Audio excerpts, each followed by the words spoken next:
Ահա թե ես ինչպես եմ ախտահանում ելակը, ջրի մեջ գցում եմ սոդա, խառնում եմ, հետո տեղափոխում եմ տարայի մեջ ելակները։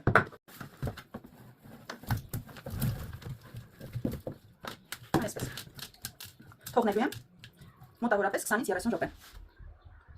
Իհարկե րոպեն ես պահում եմ ելնելով ելակների առողջ լինելուց։ Այսինքն եթե ավելի փափուկ է, ապա պահում եմ ավելի քիչ ժամանակ։ Այնուհետև սառը հոսող ջրի տակ մանրամասն, դվանալուց հետո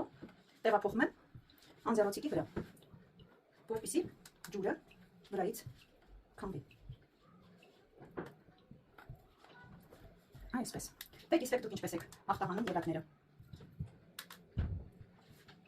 Սիրելիներս, մենք կարող ենք արդեն սպասել մեր ելակները չորանան եւ այն կարող ենք օգտագործել թխվածների մեջ եւ այլ դեսերտների կամ շոկոլադապատենք, բայց շատ կարեւոր մի դիտարկում եմ ուզում անել սիրելիներս, որպեսզի շատ լավ ախտահանվի եւ հաճույք ստանանք մեր ախտահանման process-ից, անպայման խորհուրդ եմ տալիս ինչպես ընթացքում անպայման ելակ ճաշակեք, հակառակ դեպքում այդքան էլ համեղ չի ստացվի process-ը։ Իսկ ձեզ լավ եմ ցանկանում, կտեսնվենք սիրելիներս։ Ցտեսություն։